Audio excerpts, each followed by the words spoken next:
bang satu-satu. Oh nggak apa-apa pilih pemimpin kafir asal tidak korupsi. Siapa yang ngomong begitu? Ketua PBNU, makanya saya tidak mau NU. Ada juga yang sudah mau mati, mantan ketua Muhammadiyah Syafi'i Ma'arif. Siapa yang ngomong Ahok itu ini otaknya miring, ini orang-orang sudah mau mati semua harusnya tobat.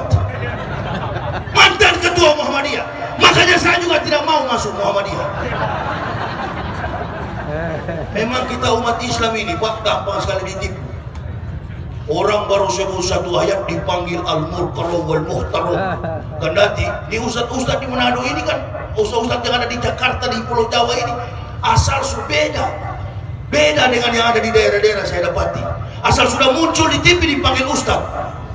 Tadinya masih laki-laki, setelah jadi ustaz jadi bencong. Kenapa? Karena juga cari muka sama ibu-ibu. Halah jamaah.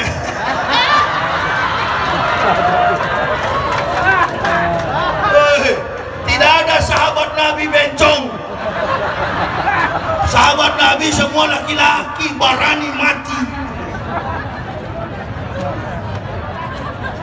Awas Pak Bupati ya, datangkan yang bencong-bencong di sini.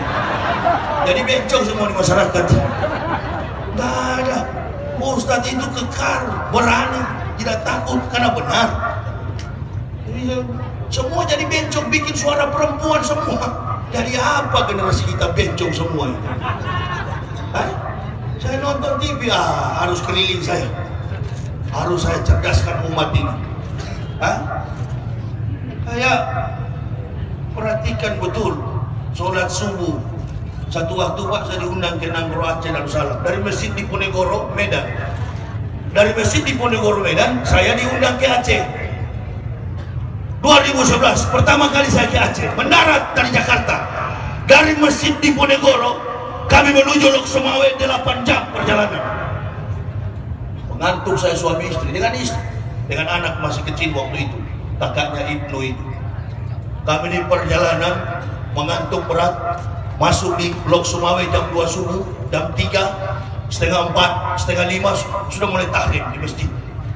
Saya bilang sama istri saya, Dek bangun Dek. Alhamdulillah kita sudah tiba di Serambi Mekah. Inilah Nanggro Aceh Darussalam. Siap-siap. Siap-siap apa Pak? Saya mengantuk ini. Siap-siap sholat subuh. Ini Serambi Mekah. Kalau sampai kita terlambat turun, nanti kita tidak kebagian untuk sholat subuh. Cepat bang, jangan paksa-paksa dong. Sholat kok belum apa-apa sudah dipaksa-paksa. Ayo cepat, ini Serambi Mekah bukan di Jakarta. Pasti kosong ini, penuh ini masjid. Cepat. Gak malum lah Pak, baru 3 tahun masuk Islam waktu itu. Buru-buru kami wudu, cepat-cepat wudu saya. Begitu saya lihat time waktunya, sudah masuk subuh itu.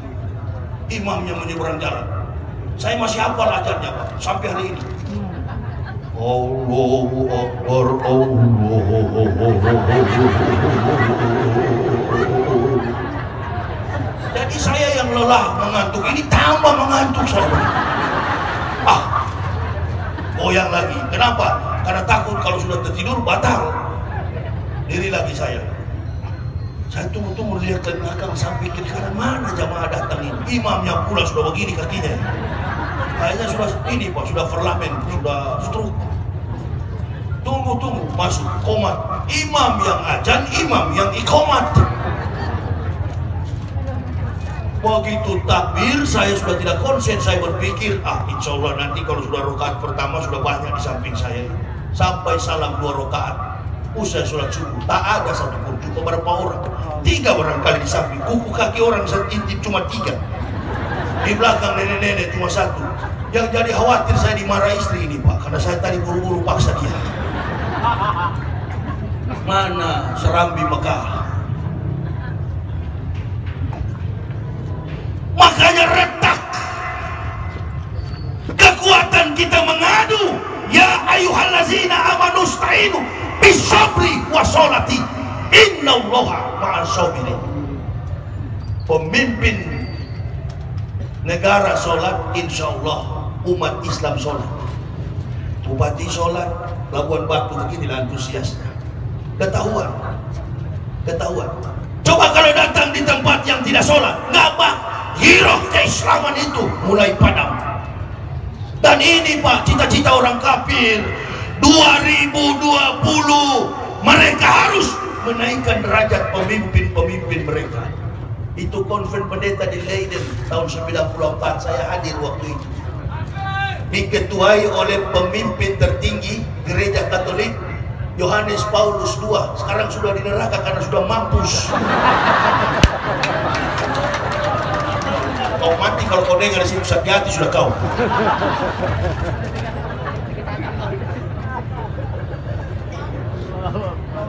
Pak Bupati khawatir saya di jalan, orang bilang, Ustaz kau sering diganggu. Memang itu yang saya cari-cari Pak.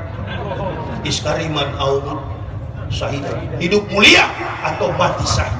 Karena Islam sudah cuma mengenal dua kematian, mati terhormat, mati syahid. Jangan kau mati di hotel di atas perut perempuan. Jangan kau mati di penjara karena kasus korupsi. Sababaka qabla harami. Ingatlah mudahmu sebelum tua. Pasang kuda-kuda. Waginaka qabla fakrik. Ingatlah kayamu sebelum fakir miskin. Apalagi menjabat jabatan di sebuah institusi negara. Hati-hati Pak Bupati, pakai 5 ini sebelum 5. Karena kalau tidak pakai 5 ini, begitu ada masalah sewa Fortuner, tiang listrik.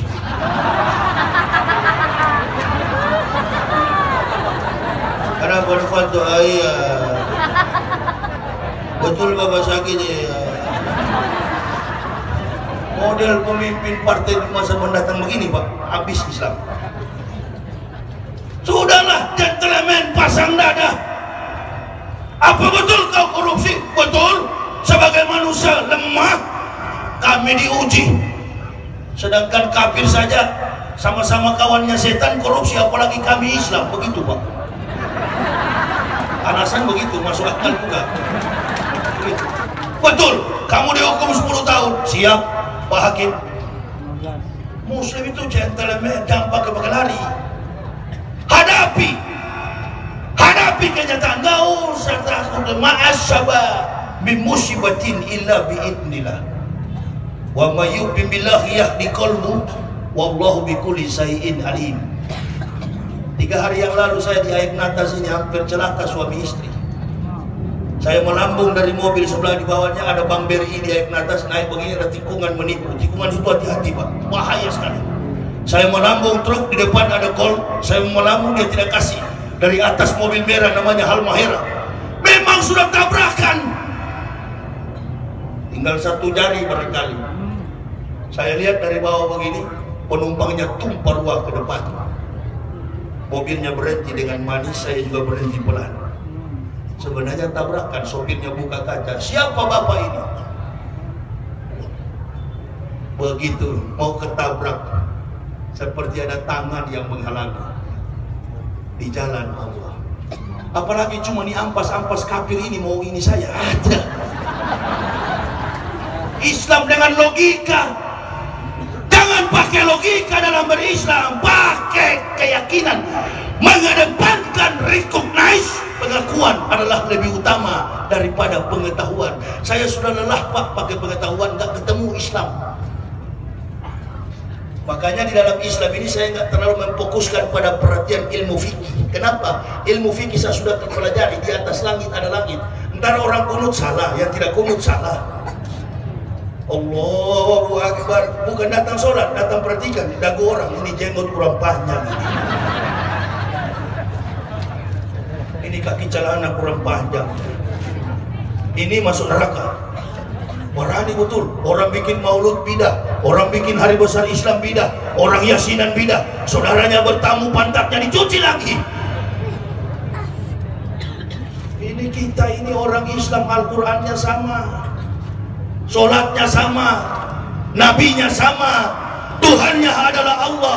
Kalau di gereja tidak, Protestan kebaktiannya sendiri, dogmatikanya, liturgikanya, tata cara ibadahnya, hukum ibadahnya beda.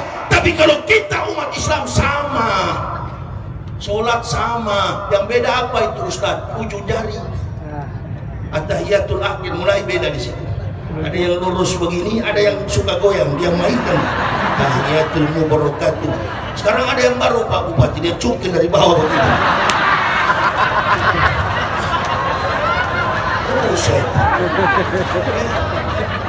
Oi, saya Islam standar Pak. Islam standar saya Pak Bupati. Memang guru saya mengajarkan yang standar. Masuk masjid cuma biasa. Allahu Akbar. Semua saudara salamin sebelum masuk. Sebelum sunatan masjid, sebelum at-tahiyatul masjid. Qobliyah, saya salaman dulu dengan saudara-saudara. Assalamualaikum, assalamualaikum, assalamualaikum. Kalau yang lain tidak, kalau bukan ketemu mazhabnya, keras dia. Keras mukanya karena bukan mazhabnya. Tapi kalau ketemu golongannya, wah baru dia pakai salam. Assalamualaikum ya akhi. Kayak anak kucing ketemu begitu ya. Yang lain salah, dia betul. Ini Islam yang bahaya Pak. Ini yang membuat Muslim pecah. Kalau sudah pecah, kafir mulai menerobos ke dalam, mengutak-atik kita. Ternyata salah tanggapan saya. Masih banyak orang yang istiqomah di PDI Perjuangan.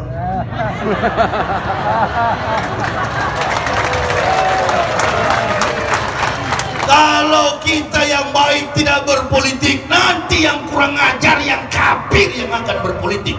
Habis kita dibantai semua. Orang bilang, Ustadz, kami doakan anak Ustadz jadi Ustadz. Jangan jadi Ustadz.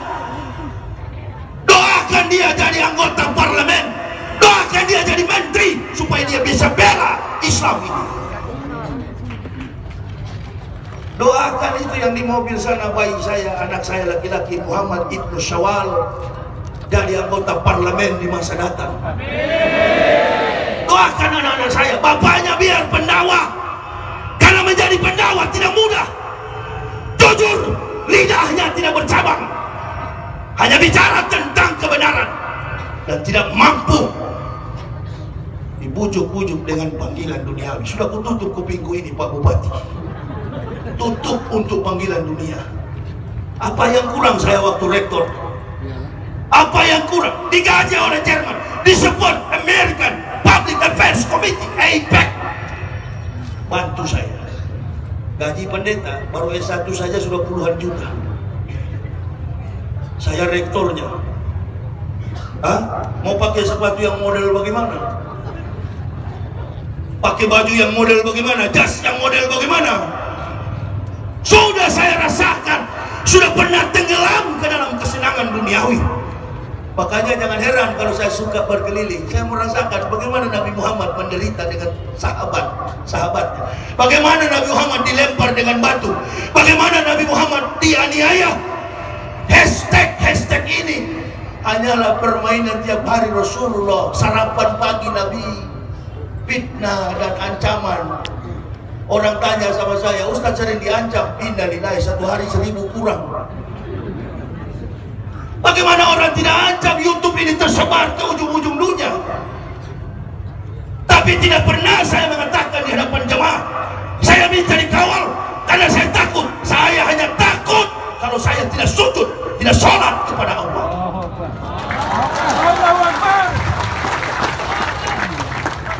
Saya berjalan berkeliling Pak Bupati, alhamdulillah. Enggak sadar saya sudah 11 tahun di Islam, anak saya sudah di perguruan tinggi Pak. Jarang saya dekati dari jarak jauh. Saya tanya, kau sudah sholat? Sudah Pak.